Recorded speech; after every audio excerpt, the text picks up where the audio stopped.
మనుషులకి ట్రైనింగ్ ఇవ్వడానికి దేవుడు అగచాట్లను అనుమతించాడంట.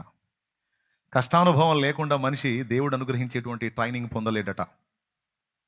అంటే దేవుడు భూమి మీద నరులకు ఏదో ట్రైనింగ్ ఇవ్వాలని ఆశిస్తున్నాడు, ఏదో శిక్షణ ఇవ్వాలని ఆశిస్తున్నాడు. ఒకసారి మీరు ఊహించండి, ట్రైనింగ్ ఇవ్వాలని దేవుడు ఆశిస్తున్నాడు అంటే జాబ్ కూడా ఇవ్వబోతున్నాడు అని అర్థం.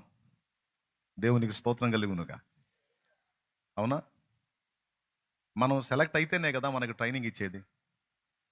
మనల్ని సెలెక్ట్ చేయకపోతే ట్రైనింగ్ ఎందుకు? కాబట్టి మనుషుల్ని దేనికోసమో దేవుడు ఎంపిక చేసుకున్నాడు, అందుకే నిర్మించాడు. అందరికీ కూడా ఒక ట్రైనింగ్ ఏర్పాటు చేశాడు. అసలు ఒక మాటలో చెప్పాలంటే భూమి మీద మనం అనుభవిస్తున్న ఈ జీవిత కాలం అంతా ట్రైనింగ్ పీరియడ్.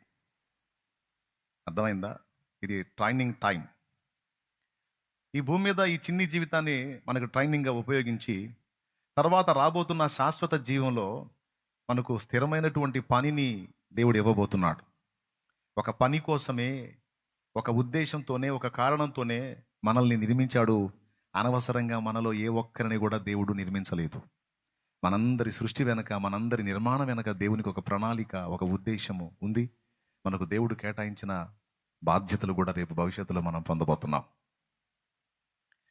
ఆ శాశ్వత జీవితంలోనికి మనం ఎంటర్ కాకముందు ఈ భూమి మీద ఈ జీవితం ఒక అభ్యాసంగా, ఒక ట్రైనింగ్గా మనకి దేవుడు డిసైడ్ చేశాడు.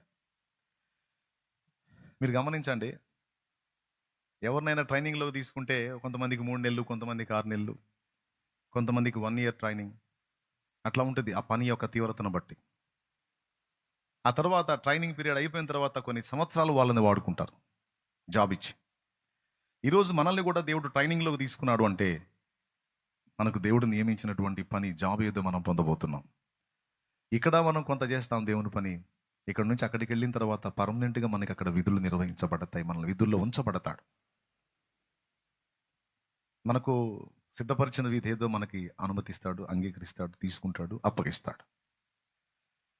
అంటే మన బతుకులు అనవసరంగా లేవన్నమాట.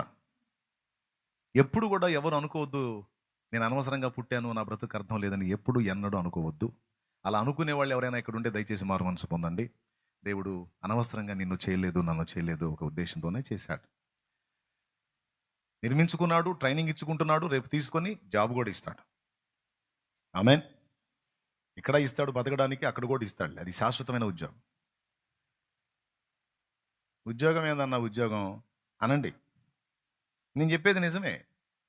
దేవుడు మనకు ఉద్యోగాన్ని నిర్ణయించాడు, దేవుడు మనకు పనిని నిర్ణయించాడు.